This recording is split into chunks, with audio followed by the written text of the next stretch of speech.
Welcome back to America Right Now. I'm Tom Basili. It will be a high-stakes meeting indeed. President Trump will meet with Russian President Vladimir Putin next Friday in Alaska to discuss ending the war in Ukraine. Meanwhile, Ukrainian President Zelensky warning that any peace deal that excludes Kyiv would lead to a, quote, dead solution. For more on the summit and the possibility for ending the largest war in Europe since World War II, let's welcome in former National Security Council Chief of Staff and former CIA analyst Fred Fleitz, along with the Director of Communications for the Ukrainian Congress Committee of America, Andrij Dobriansky. Gentlemen, thank you very much for being here. Andrij, I want to start with you. President Trump was pushing for a trilateral meeting with Zelensky. Zelensky has now formally and preemptively rejected the idea of ceding any Ukrainian territory to Russia. Do you believe, first of all, that Putin is serious about ending the war? And should Zelensky be at the table when Trump meets with Putin in Alaska next week? I believe so. I believe that, reading a lot of Churchill over the last week, I believe that America always ends up on the morally right side. And so as we don't know what's going to happen next week, I believe that what we're seeing are a lot of games being played, diplomatic games, games of international policy. And that began when President Putin's staff put out a statement while we were sleeping in the United States and saying that there will be a meeting. And then Donald Trump countered in the only way you do, which is do the same thing right back at them, which is while Russia was sleeping, he announced this Alaska summit to the world without Russia being a part of that announcement. So right now we're seeing a bunch of gamesmanship of trying to see if Vladimir Putin actually has the courage to come over to the United States. We know that he chickened out in Istanbul. He didn't even send his foreign minister to Istanbul when Marco Rubio was ready to have a meeting.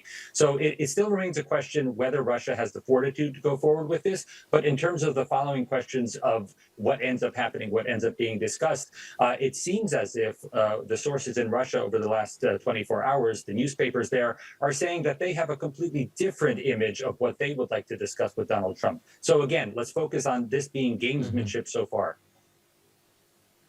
Fred, the president continues to blast the Russian dictator for his continued prosecution of the war and targeting civilians, but we really haven't seen Trump push Putin too hard. With this meeting, does he risk looking like he's sort of being handled by Putin? Because he hasn't levied the additional sanctions yet. He hasn't really pushed Putin to the table by exerting additional pressure on him. Your thoughts? Well, I think Trump is bringing Putin to this summit because of the threat of these severe sanctions. And we see a lot of people in the media who are criticizing Trump for agreeing to the summit as if this is an unreasonable concession to Putin. It's not a concession to talk. American and Russian presidents should be talking and meeting regularly. It's Joe Biden who stopped that and didn't speak to Putin after February 2022. There's, of course, posturing going on right now. There's both sides taking positions that are inconsistent with a final settlement.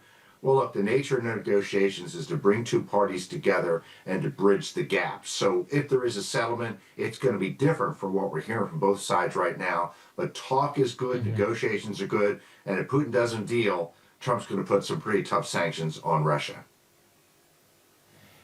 Yeah, now obviously there are a lot of questions as to whether or not President Biden was even capable of having those conversations mentally and physically.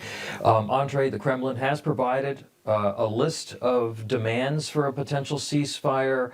Are there concessions on the part of Ukraine that do need to be on the table here in order to stop the killing?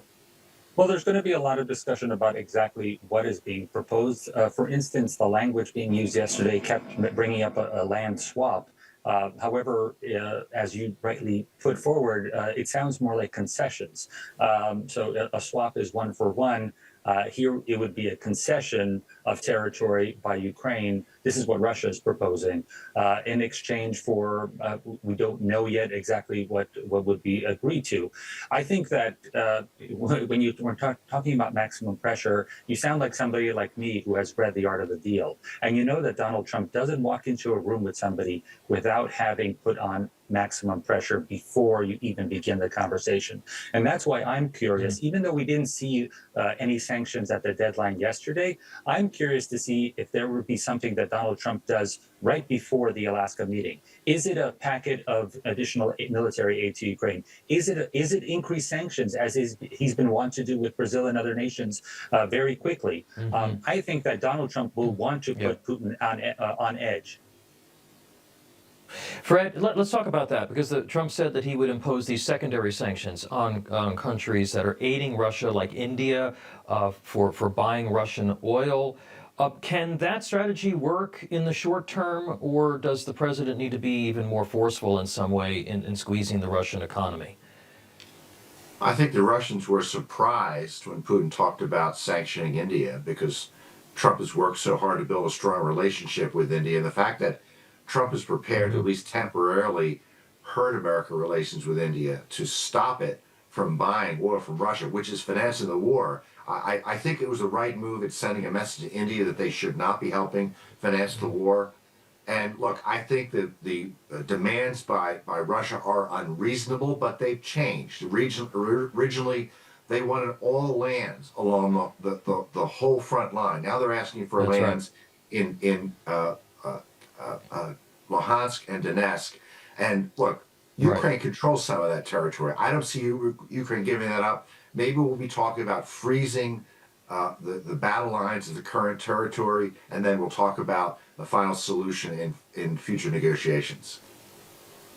All right. Well, it's a big week ahead for both sides and for the president as he inserts himself directly into these negotiations. Fred Fleitz, Andrij Dobriansky, appreciate you both, and we will have you back. We're certainly going to be following it. Thank you.